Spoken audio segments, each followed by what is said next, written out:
He's looking to bankroll a new project. Not looking to bankroll. I want you to make a friggin' porno movie with my money. Porn? Do you have any idea how bad that could end for us?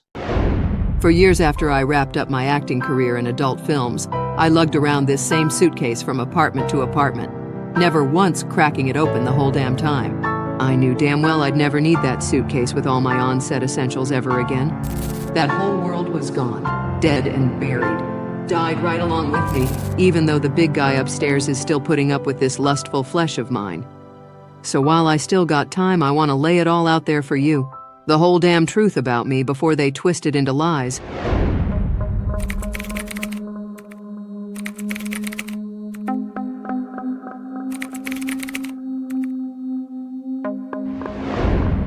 Andrei hadn't had any work for several months now.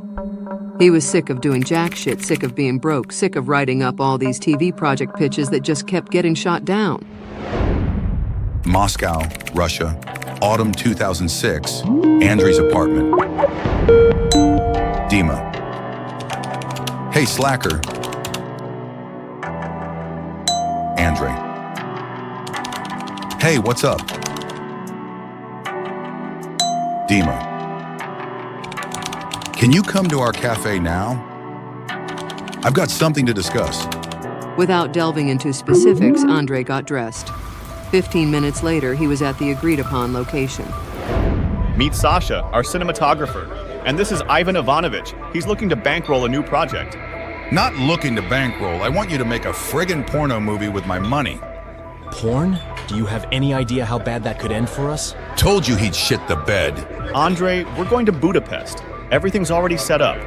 We just need a director. So are you in, or should I forget about you? Yes, I'm in.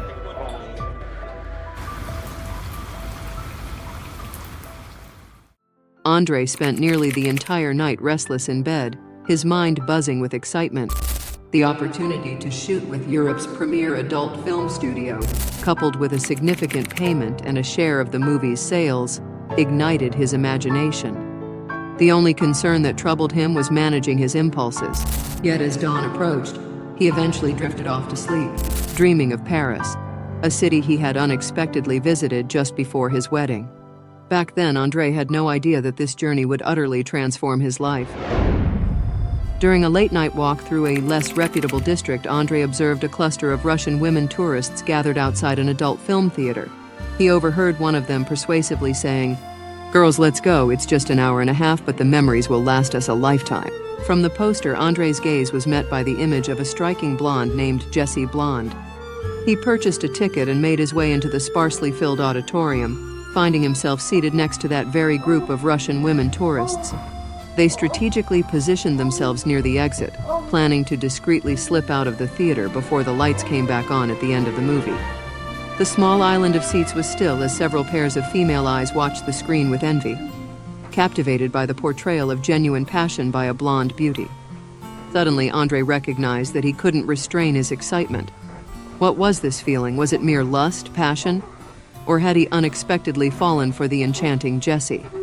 He shifted uncomfortably in his seat, attempting to suppress the overpowering emotions. However, unable to calm the surge of feelings, he rushed out of the theater. And for an hour and a half, only the group of Russian women tourists remained motionless, their eyes eagerly glued to the screen, as if they were absorbing both the forbidden and the unknown. As morning approached, Andrei gently moved the rumpled blanket aside, and aiming not to disturb his sleeping wife, quietly left the bedroom. He pulled a DVD case from the back of the shelf, displaying a portrait of his beloved Jessie on the cover. For the first time, watching adult films transformed from a source of pleasure into a form of work for him. He endeavored to distract himself, ignoring the recognizable curves of the nude female figure and tuning out the sensual moans. But the instant Andrei allowed himself a moment's distraction, his desires took control, just as they had countless times before. And what would happen on the film set when he's surrounded by a bunch of nude girls? In the evening, Dima visited. After they had exhausted all topics of conversation and the cognac had been consumed, Andrei, with his eyes lowered, voiced, Honestly, I'm quite apprehensive about taking on this task. You know, there's no backing out now. You agreed. and I've already accepted the upfront payment. With a feeling of resignation, Andrei counted the money. Truly, there was no retracting his decision now. He didn't disclose anything to his wife, and every day, an hour before Lena returned from work, he would stash away the provocative DVDs to maintain an air of harmless work professionalism. He also had to recalibrate emotionally, greeting his wife as though nothing was amiss. However, the most challenging part surfaced during the night. Lena enjoyed intimacy but wasn't one for experimentation. She was firm on, as she phrased it, keeping it vanilla. And as per her definition, anything beyond the conventional missionary position didn't make the cut. Andrei had long adjusted to his wife's preferences and always aimed to satisfy her, establishing a harmonious dynamic in their relationship. But now something had disrupted this well-established routine. Andrei was following the usual pattern, and suddenly he climaxed prematurely. This jerked him back to reality, and he realized that all this time, the woman next to him in his mind hadn't been his wife, but the blonde, Jessie.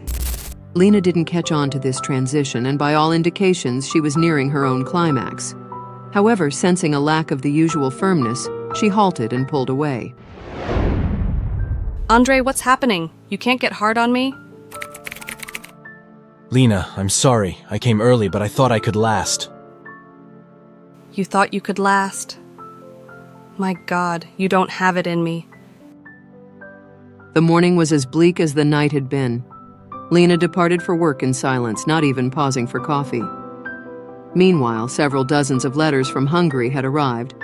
Each letter contained photos of just one nude applicant. Dima, hi. Grab your passport and hustle over to the cafe immediately. We've got everything wrapped up. Crossing the border with substantial amounts of cash and returning with dozens of recorded tapes presented one of the biggest obstacles. Yet a solution was discovered. They wouldn't fly to Hungary. No welcoming party would meet them at the airport with signs saying, "Welcome to the capital of adult films." Purchased regular bus tour tickets to Budapest, where amidst a crowd of everyday tourists, they planned to blend in and vanish.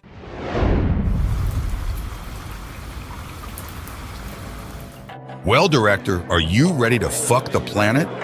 Don't worry, with your assistance, we'll definitely screw everyone over. Free advice. Try not to be rude to me, director. That's all. Get to work. I gotta go. Dima, your Hungarian contacts have sent me over 100 letters filled with pictures of nude women. And what's with these continuous requests for script alterations? Am I missing something? Calm down. Why are you so riled up this morning? I just want to understand. Are we making a regular porn or a real piece of erotic cinema? I suspect Andrei will be producing what you termed as a regular porn. Dima's revelation didn't so much scare Andrei as disappoint him.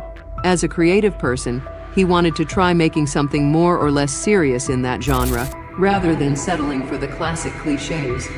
With those thoughts, he returned home, opened the front door, and froze in shock on the threshold. Lena's sobs could be heard coming from his room. He could hear Lena's sobs resounding from his study. Andrei remembered that he had forgotten to shut down the computer when he left, and even worse, he had left his email open. Lena was haunted by the memories of the previous night. She realized she had overreacted and had unjustly hurt her husband. It's something that could happen to anyone, especially since he had tried to explain something, but she hadn't listened. Although she could have called and hinted that a surprise awaited him at home, Lena decided against it. She chose to wait and apologize to him face to face. She brewed some coffee, walked into Andrei's study, and settled down in the chair next to his laptop, intending to check out the latest updates on her Facebook page. The first thing she was greeted by was an image of a nude girl in a suggestive pose, brazenly showing off all her assets. The subsequent photos were even more explicit. Crying, Lena opened one email after another, and more women appeared on the screen, their lascivious eyes seeming to mock her. She didn't hear Andrei enter the room. Lena, baby, calm down, my dear. Let me explain everything to you. What could you possibly explain? You're not interested in me anymore, but behind my back, you're messaging some bitches. And I was going to make up with you. What an idiot I am. If you try to listen to me, you'll understand that you're wrong. Lena forcefully pushed him in the chest, dashed out of the room, and locked herself in the bedroom. Andrei followed in a helpless daze, only to encounter the locked door. Lena, I'm sorry I lied. I was scared. They warned me I couldn't tell anyone about this. It's a very delicate subject. I was commissioned to make a very specific kind of film. And what you saw was just preliminary casting for actresses. So those naked whores are actresses? Don't tell me you were hired to make a porno. You can mock me if you want, but I really was offered to direct a porn movie. Was Tinto Brass busy this month? Lena took a considerable amount of time before she finally opened the door. Wiping her tears away, she stepped out. Andrei cautiously embraced her and started speaking rapidly, seeking to clarify as much as possible. Those chicks are just work. They're nothing compared to you. You know how much I love you. I was just thinking, are you gonna get turned on during the shoots? They both laughed, and Andrei fervently kissed Lena.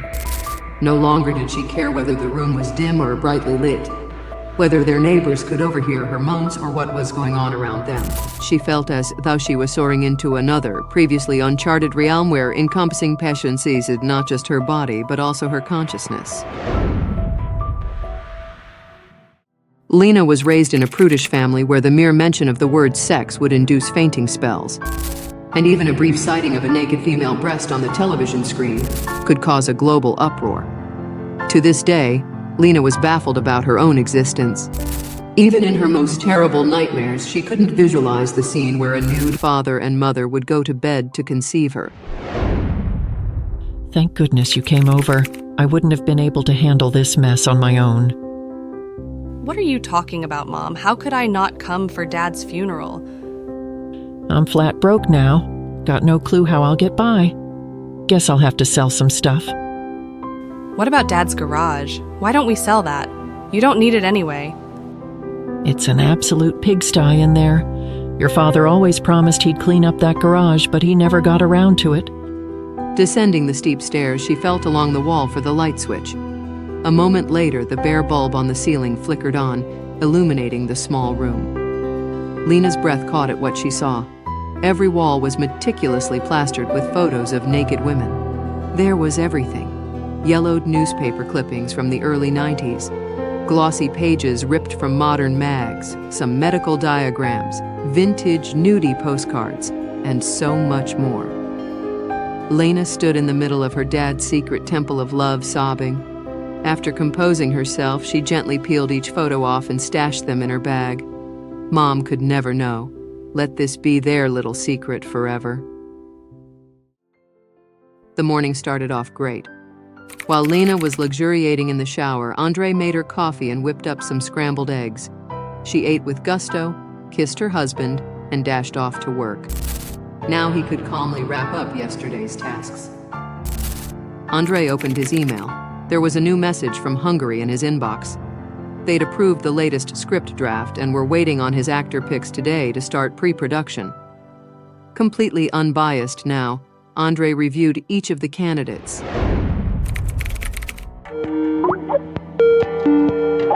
Hey, how's it going? Hey, the Hungarians approved the latest script draft. About to start casting the girls. Found any hot candidates yet? Maybe we can pick together, if you know what I mean. There are some stunners for sure, but I like to tackle this one solo today. All right. Work solo then. Just don't overdo it and switch hands occasionally. After the talk with Lena last night, it really had become just another job. But various thoughts kept swirling in Lena's head after their chat. Mostly pleasant ones, though that nasty little jealousy worm kept worming its way in, annoyingly buzzing and painting ugly pictures in her mind. Sometimes she'd envision coming home to Andrei masturbating over those naked Hungarian beauties. Other times, those very same nude lovelies would seduce him right on set, and he wouldn't resist, letting them do everything to him that she did last night, but more passionately and cinematically. Okay, let's see these supposed bombshells you're looking at. Babe, we had an agreement, remember? Oops, my bad. I mean actresses. Where exactly do they study such thespian skills? Get this. Besides actresses, there are actors too. and some very well-endowed thespian types. Why don't we start with them? I've always dreamed of checking out some well-endowed acting talents. Not satisfied with my own acting chops anymore? Your chops more than satisfy, babe. But a girl can't help but wonder what else is out there. Gotta try new things, you know? Early in the morning, they arrived in Budapest.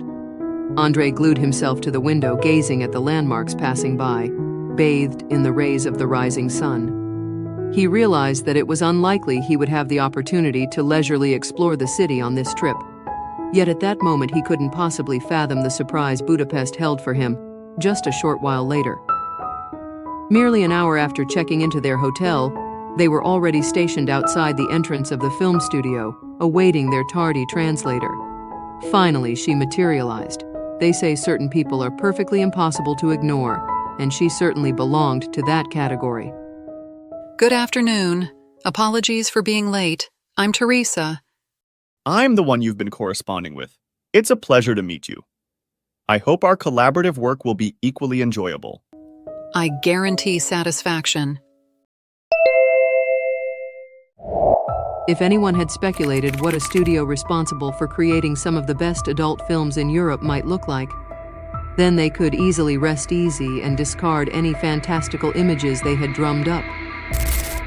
A single-story annex tucked away inside a courtyard well, adorned with damp, peeling walls that showcased narrow, slit-like grated windows. Next to the door was an understated sign bearing the studio's name. This was the entirety of the setting. Inside the office, they were welcomed by a short, stout man with a grand mustache. Dobro požalovat. I'm Istvan Molnar. Oh, so you can speak Russian? Mr. Molnar rapidly conversed in a jumble of Hungarian and English. Istvan's eyes lit up as she began to speak. He leaned back leisurely in his oversized leather chair, sustaining the dialogue with Teresa, his gaze sweeping over each of the newcomers before freezing on Teresa. The other newcomers took in the office surroundings, their mouths slightly open in mixed surprise and admiration. The walls were embellished with brightly colored advertising posters, each showcasing stunning models frozen in evocative poses. The shelves displayed an abundance of statuettes, apparently awards from an assortment of festivals.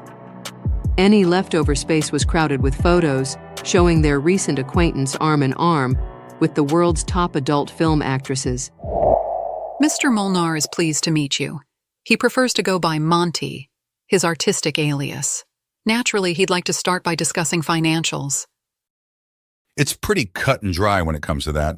Ivan Ivanovich lifted a hefty leather bag off the floor, unzipped it, and started laying out stacks of cash on the table. With each additional bundle, Monty's eyes widened progressively before beginning to dart around with a hint of nervousness. He says no cash. He's worried about dirty money issues and potential legal troubles. Tell him not to piss around. He'll do everything right and get paid the same amount on the day we leave. Koro show. I'm in. During the casting, the attendees were wrestling with their self-control. The entrance of another bear goddess from behind the drapes elicited a pronounced perspiration among them. They blushed, clung to the back of the sofa, and made every possible effort to suppress their evident emerging desire. Andrei didn't even realize when yet another woman entered the room. My superstar. My gift to you. A present for your movie. My superstar Jessie Blonde. He was simply beyond caring at this point. What a familiar name, Andrei muttered, looking up with a gaze that solidified into pure admiration. Indeed, it was that very Jessie Blonde, the alluring siren from a Parisian cinema poster. He knew, though hopelessly, that it was then he had fallen for this tantalizing blonde. And now, he was prepared to throw it all away and bolt, simply to shake off the reignited flame within him. Lena's entry into his life naturally led to the slow evaporation of his passing infatuation, with authentic love taking the upper hand. However, with the dream suddenly materializing into tangible form, Andrei started to question his own capacity to resist.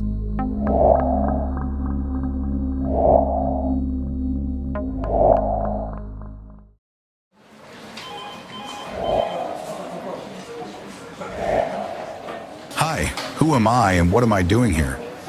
Simple, I'm a security guard at the hospital. My name is Ivan, and I monitor the security cameras. I'm the only person that dying Victoria Weiss trusted with her secrets. Why is that? I don't know. It's just something she decided. Wait for the new episode of Adult Movie. And if you do not want to wait, go to Boosty, subscribe, and watch new episodes before everyone else. And if you want to know everything at once, go to Amazon. There's a Victoria Weiss adult movie book and even a comic book. The audio version of the book and the Dirty Love podcast can be found on Spotify. All the links are in the description.